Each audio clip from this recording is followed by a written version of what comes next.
Próximamente, queridos amigos, aparecerá un libro que se titula Y Dios iluminó el camino. Una persona muy próxima a mí me dijo: con ese título no vas a vender ni un libro. En esta sociedad donde ya no se cree en Dios, donde el relativismo, el nihilismo, el existencialismo barato, la decadencia de los valores, hablar de Dios en un libro, ¿quién lo va a comprar?, me dijo esa persona. Y le dije: me da igual. Ya se dará cuenta la gente lo que implica la pérdida de estos referentes axiológicos y antropológicos, culturales, ontológicos, teológicos, filosóficos, la escolástica, tal, en fin. Ya nos daremos cuenta de cuáles son las consecuencias cuando, desgraciadamente, no habrá ya forma de volver hacia atrás. La inteligencia humana es predecir acontecimientos, anticiparse y resolver temas existenciales. Y cuando se abandona ese objetivo existencial, viene la decadencia y la hecatombe. Pero bueno, yo con este libro que acabo de escribir, que va a salir pronto, gracias a la asociación Enraizados, la fundación, es una fundación Enraizados, que predica por estos valores, pues me remonto a cuando todo iba bien, tras casi 8 siglos de reconquista en España, donde por algo los cristianos decidieron defenderse de los invasores islámicos, de los musulmanes, y recuperar aquella religión de Recaredo, la católica, que dio cuerpo a una idea de lo que era España, la España visigótica, desaparecida tras la invasión musulmana como tal,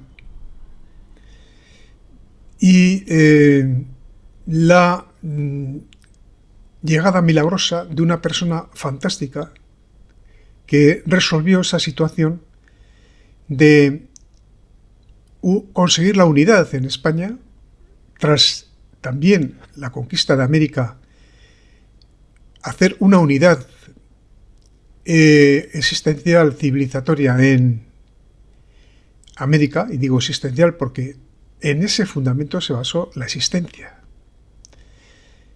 Nuestro legado, nuestra antropología, nuestra herencia cultural, nuestro tesoro religioso. Y esa religión, que viene de religare, unir, unificar, reunir, logró el milagro también en América. Cuando Isabel la Católica dijo: id allí, evangelizad, tenemos la encomienda de Alejandro VI, el Papa, y Julio II después, con las distintas bulas que permitían a España desarrollar allí la labor de una conquista pacificadora, no conquista expoliadora, colonizadora, genocida, como nos dice la leyenda negra, no, pacificadora, evangelizadora, y traspasar todo el ser de España a América. Hacer allí un mundo nuevo, acabar con la idolatría, la antropofagia, el esclavismo, el sacrificio humano a los dioses. Del orden, dicen que hasta 70.000 al año. O sea que se mataba tutiplé. Y cuando llegó Hernán Cortés, resolvió esa situación de una manera civilizada con el menor coste de sangre. Que iban a hacer 600, como mucho, 600 pobres conquistadores contra miles y miles y miles. Por cada 1000, más tarde, españoles allí, había 100.000.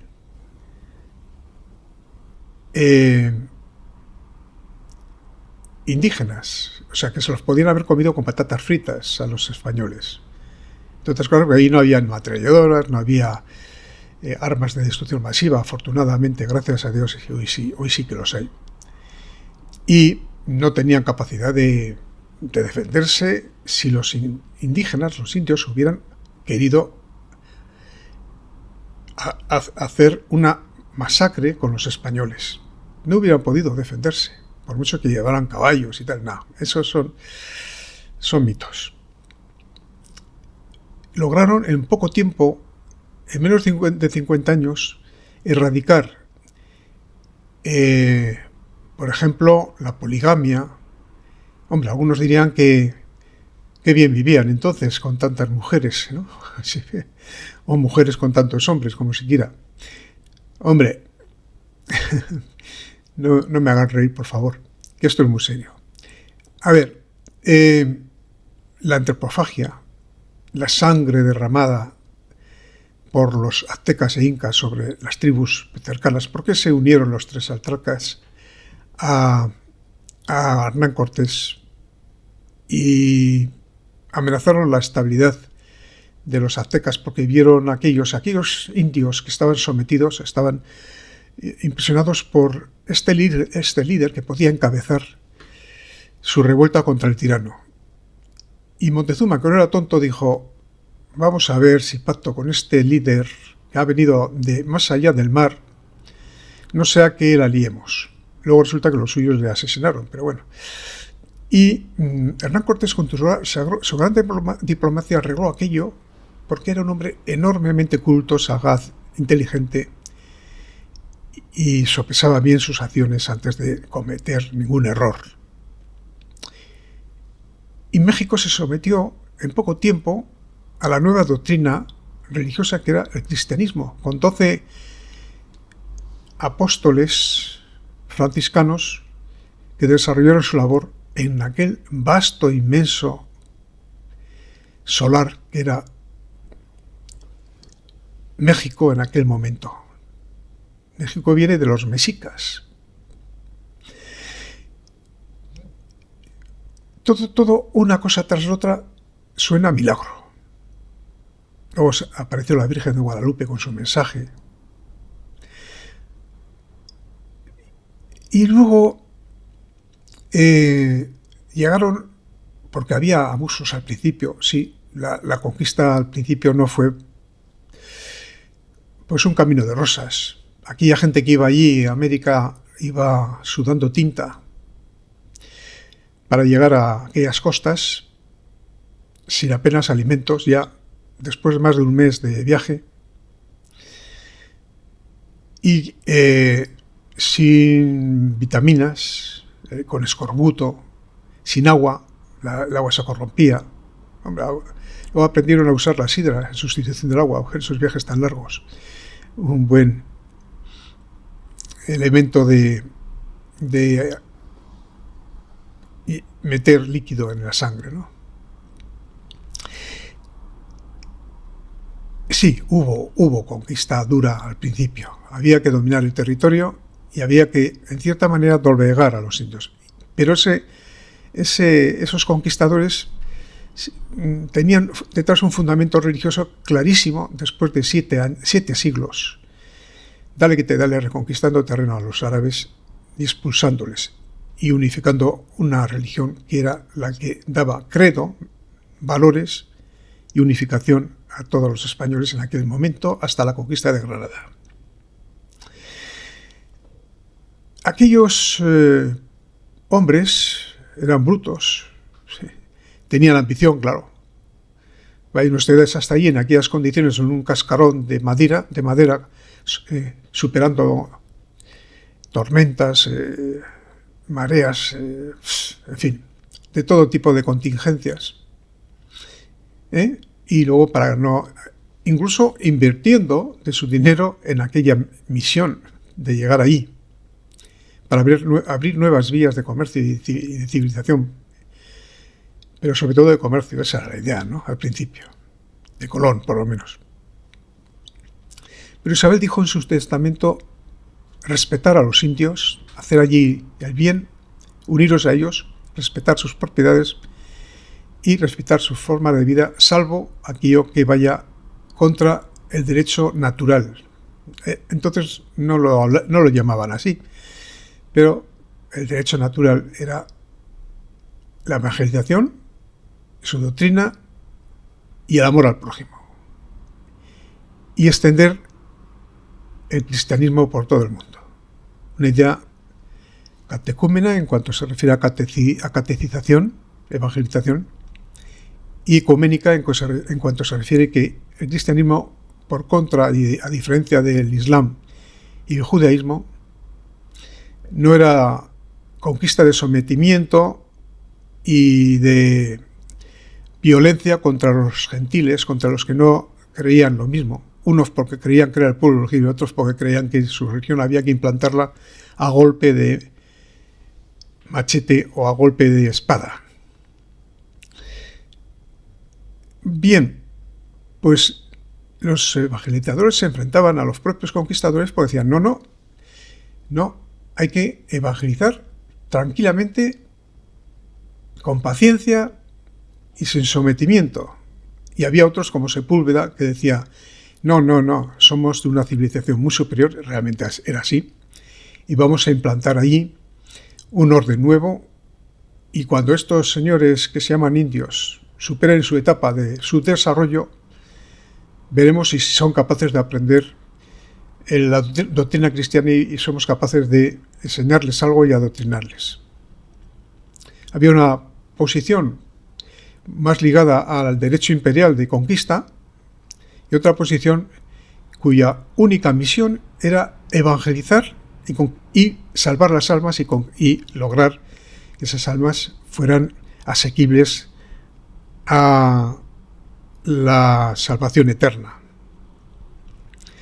Y esa misión, esa forma de ver las cosas, tuvo polémicas hasta mediados del siglo XVI, hasta 1643, cuando menos. Pasó en una primera instancia una maravilla lo de las leyes de Burgos, porque eran unas leyes de protección de indios. Allí estaba Fray Juan de Zumárraga, obispo de México, visitador y inspector para que se respetara a los indios, que daba parte a la corte, a la reina y también a la iglesia oficial, al Papa, de que aquello iba bien o iba mal.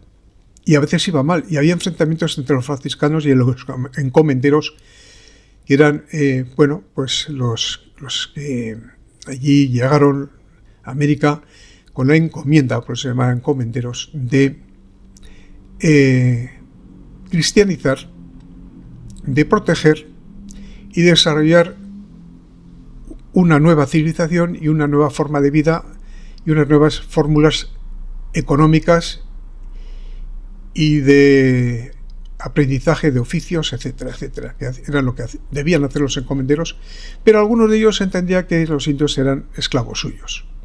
Y pelaban los religiosos como Bartolomé de las Casas, Montesinos,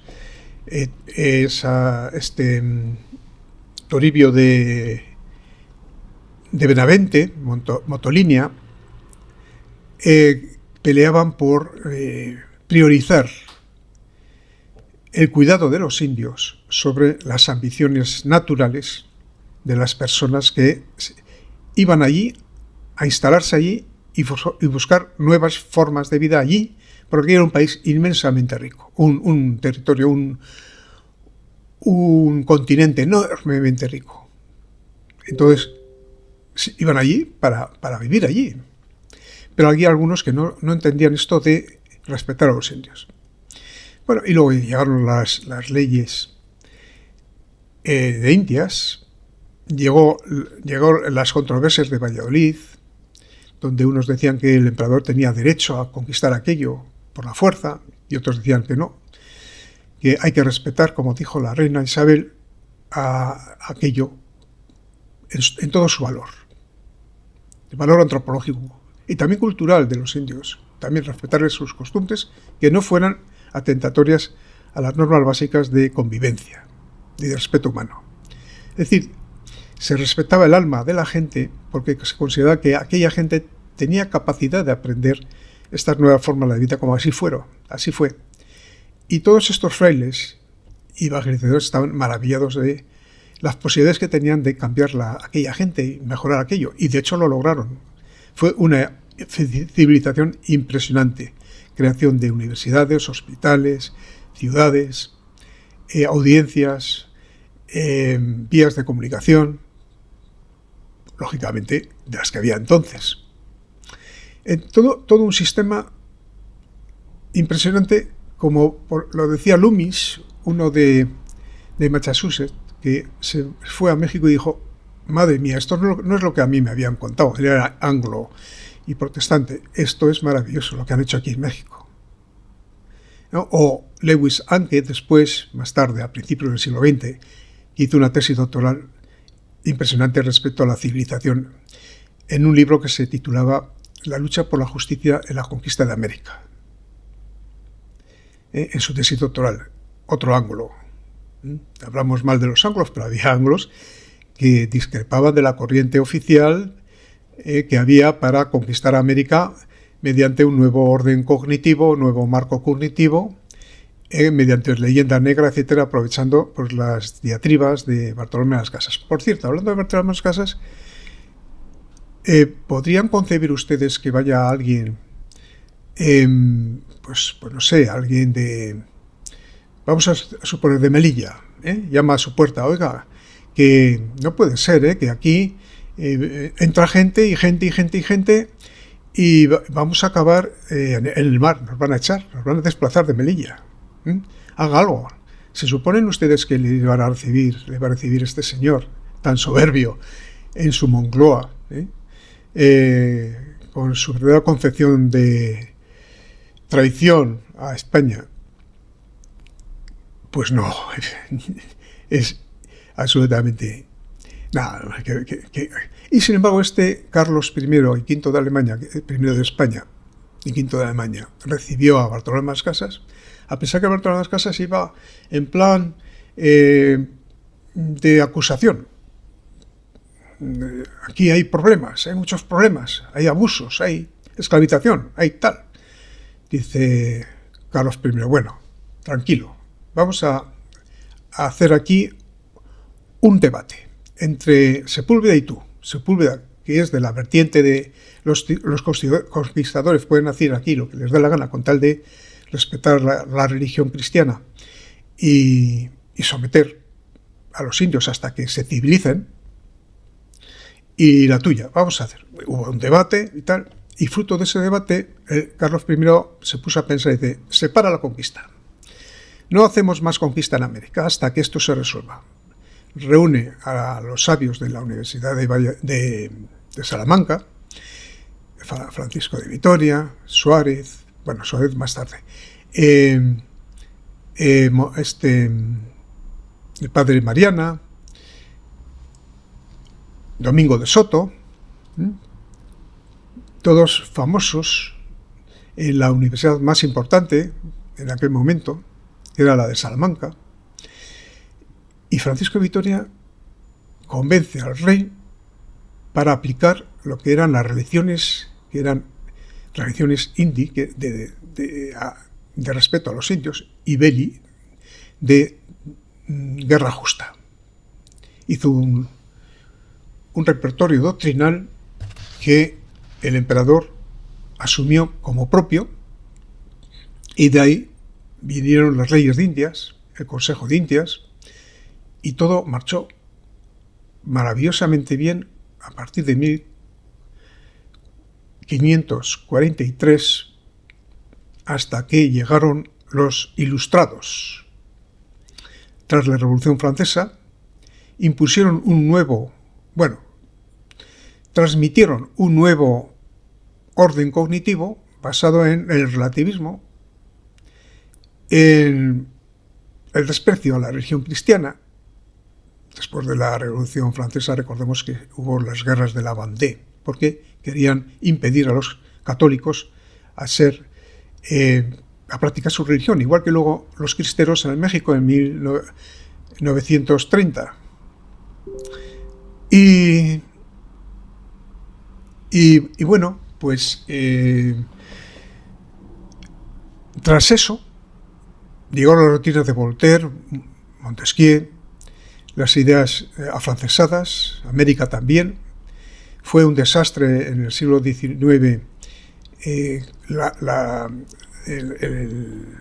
conquista, la invasión de Napoleón en España y la traición de Godoy, de Carlos IV, el desastre de Fernando VII, en ese contexto en los que hubo guerras carlistas, liberales contra carlistas, y entró la masonería a saco en todo el siglo XIX, y con la penetración de la masonería inglesa, escocesa, en el territorio español, en América, todo el orden, toda la civilización cristiana se vino abajo porque la gente dejó de creer.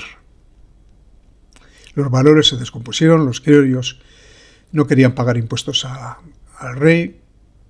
Por cierto, los Borbones cambiaron también esa visión antropológica y cultural y civilizatoria en América, y llegaron con una idea distinta, que eran la de los reyes absolutistas en Francia, y una visión colonizadora más que civilizatoria. Todo eso fue un caldo de cultivo, un cocer en una salsa degeneradora, y aquel inmenso orden cultural, religioso, antropológico se fue descomponiendo como un azucarillo en el agua. Y lo que era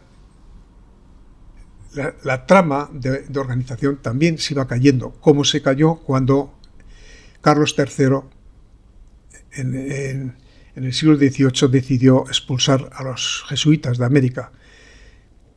En sus reducciones los jesuitas enseñaban a los indios profesiones, cuidaba de los indios, establecía una organización que en esas misiones, que se llamaban reducciones, permitían, que eran fragmentaciones, por decirlo así, del territorio, mediante un orden jesuítico que mediante la formación académica, la alfabetización, hasta llegar a la universidad, en esas universidades maravillosas, 32 universidades en toda América, cuando después de la española, la isla de República Dominicana hoy, se construyó la primera universidad, 80 años más tarde se construyó la primera de Norteamérica, la de Harvard, 80 años después. Es decir, y en Brasil, por ejemplo, hasta el siglo XX,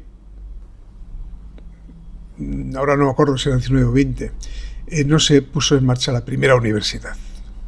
O sea, esto era el orden que había en aquel momento. Pero Carlos III, como no podía lograr el dominio de aquellas tierras con los jesuitas, porque le quitaba capacidad para entrar allí a saco con sus representantes en la fórmula de un nuevo orden económico que traían, que llamaban modernización, pues los jesuitas se marcharon despechados. De España también se les expulsó, se marcharon, y más tarde algunos de ellos conspiraron con los ingleses para destruir la España americana y lograr una colonia, un dominio en todo el sur, en todo el cono sur de América. se cayó todo, se hizo trozos. Se formaron 22 países cuando había solamente 4 virreinatos.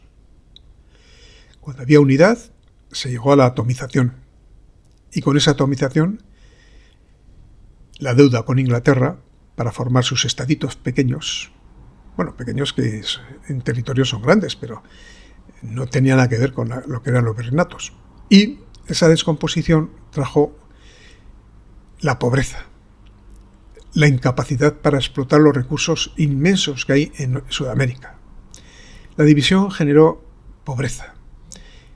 Y ahora vuelvo a la España de hoy. La división genera en España pobreza. Lo estamos viendo. Estamos equivocándonos. La caída de la cosmovisión, del molde cognitivo que llamo yo cristiano, de los valores, del legado histórico y cultural, del conocimiento de la historia, de la descomposición de las escuelas convertidas en antros de adoctrinamiento, del aborto, de lo que está pasando con la Agenda 2030, la pérdida de soberanía. En fin, todo esto viene de esa descomposición cognitiva que no sabemos quiénes somos, de dónde venimos y a dónde vamos. Y esto nos lleva a la conclusión de este programa. Si en América resultó la experiencia que fue milagrosa, puesta en marcha por Isabel la Católica, grandiosa, que no sé por qué el Vaticano no la nombra beata, por lo menos, cuando no santa, que también podría, por méritos propios. Puesto en marcha ese proyecto de Isabel la Católica y desarrollado con inteligencia por los emperadores de Austrias, hasta que llegaron los Borbones, que empezaron a meternos la cizaña de la idea colonizadora, conquistadora, aquellas tierras que fueron provincias de España, se separaron de España, de la misma manera que ahora se está separando, Dios quiera que no sea así, Ceuta y Melilla, probablemente no logramos reconquistar un territorio que es nuestro, que es Gibraltar, por las políticas absurdas de este gobierno. Canarias ya veremos en el futuro. Y dentro de la península estamos enfrentándonos entre nosotros en una política autonómica absolutamente demencial, por donde se nos va por el agujero millones y millones de miles de euros. La entrada en la Unión Europea, desafortunada, tal como se hizo, la desindustrialización, la despoblación del campo, el problema de la agricultura y la ganadería y la pesca, que tienen limitaciones absurdas, el problema de la energía, algún día otro apagón, todo esto nos hace, o nos debiera hacer pensar qué es lo que está pasando en España y qué es lo que está pasando en todo lo que era la hispanidad gloriosa.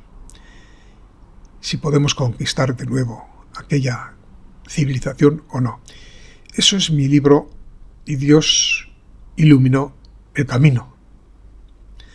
Ahora, por desgracia, la iluminan los Illuminati. Pobre de nosotros.